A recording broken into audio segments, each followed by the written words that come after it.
Echopraxia by Peter Watts. Echopraxia is a hard sci-fi novel that binds religion and science together to form an interesting new take on the genre. It's a mind-bender and a great fun to read. It's the second book in the Firefall series and well worth checking out the first book, Blind Sight, before reading this one. Let's get into it. Neurological, biological, and philosophical concepts take prevalence over astrophysics, rocket science, and sociology within this novel. Peter Watts does include the technological developments of a future civilization. However, within Echopraxia, there is to me a more personal element brought to the ideas within this book, mostly because the series deals with the benefits and inequities of individual thinking, specifically within a world of AI, augmented humans, and vampires whose consciousness has been raised to a different level. These technological and or biological changes affect each character's psychology. This doesn't stop things like rocket science and system analysis in Echopraxia, but it does take the spotlight over these concepts.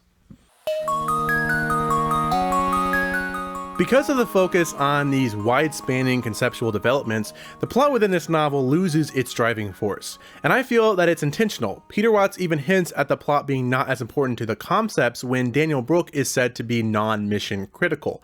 We, the reader, feel alienated within this world as Daniel, but by Daniel becoming aware of the workings of vampires or hive minds, he in essence acts out the acquiring of knowledge within the reader's mind. And this is honestly the crux of what makes this book fun. Big action fight scenes do not make this book. It's the feeling of discovery and existential horror upon uncovering more about this world that is the real plot. This book does not hold your hand. It is trying to present to you an individual pessimistic experience within the world of system-like beings whose conscious experience is so far different from ours that your existence becomes equivalent to that of a roach. It is an ego death. This book even goes so far to give you a hopeful moment, but tricks your mind into realizing that a far worse fate awaits. So in light of that, be prepared for a more challenging read and one that might not be suitable for younger readers. However, because of this psychological focus, the characters do get a fair bit of development.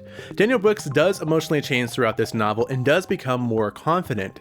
Characters like Jim Moore and Rakashi Sengupta become more exciting upon discovering their past, as each character's revelations triggers conflict that raises the stakes of their mission. This tension develops slowly but methodically, eventually culminating in moments of all-out conflict. But the development of each character doesn't end there. Between these moments, there's almost a sense of camaraderie that develops, a softening of each character's hearts. But within this world, even this camaraderie is questioned when friendships really rely on necessity or personal gain, not on any sense of emotional connection, something that to many in this world is just a flooding of neurochemicals within the brain. All of these biological phenomena, informed by advanced scientific knowledge, leads to an existential crisis for Daniel, something we as a reader can feel. This again only helps to flesh out the characters and the story. In reflection, the characters in Echopraxia are important and succeed at bringing emotion to the reader. The characters demonstrate the context and the story of Echopraxia and do so without being stale names, but realistic people.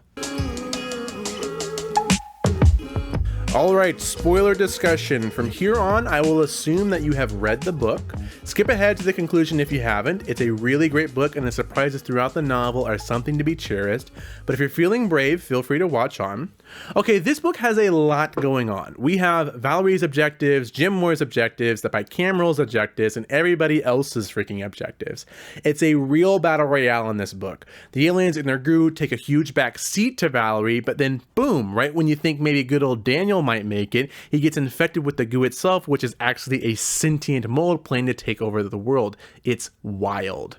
I'll be honest, after the crew's reach Seportia and Valerie's attacks, I thought the book was a dud.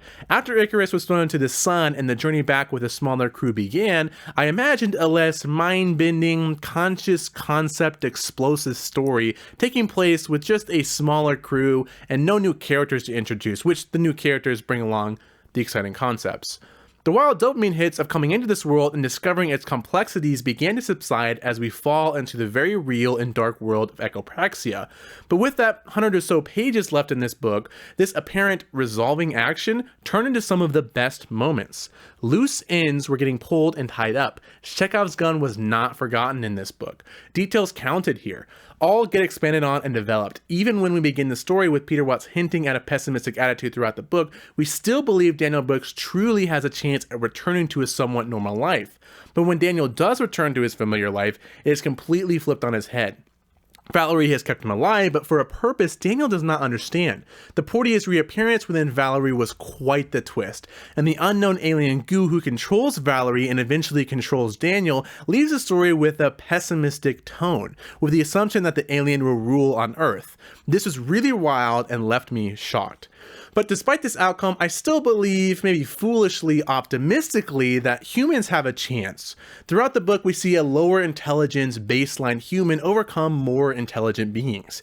On Earth, with the zombies, Echopraxia mutations, the artificial intelligence, the wars, the climate change, all bearing down upon any form of life on Earth, maybe the alien will be unable to outwit fast enough in a world with such immediate deadly concerns. Or Portia could use every asset of Daniel's mind to think of solutions. As it very well could be making optimistic assumptions in this pessimistic existentialist world. The endings are great though, the story's great, and the characters are great. And I can't wait to see what Peter Watts can come up in the next novel in regards to the Portia problem. This book is super good. It's a refreshing take on hard sci-fi. It's the cool, edgy skateboard kid that probably deserved the Hugo Award but was just too edgy for the squares. It's a blast to read for the concepts alone. It's a story that'll make you think, but not in a nice way. If you dare to read this book, prepare yourself for an existentialist crisis in this exciting and wildly different world of Echopraxia. Go check it out. Also, throughout this book, there is a major theme on religion that I did not touch on here. It is super prevalent, but I am not a well-read religious reader, so I chose not to speak on this theme. But Echopraxia does touch on both Western and Eastern religious thoughts, so it's really cool. Go check it out. Thank you for watching the video. If you like what I do, feel free to subscribe. If you have any questions or want to chat, feel free to leave your thoughts in the comments. I love reading them. Also, if you are a podcast listener, you might like my new podcast, Two Grizzly Bears, with my friend Tyler. Thank you again for watching, and hope you have a good day.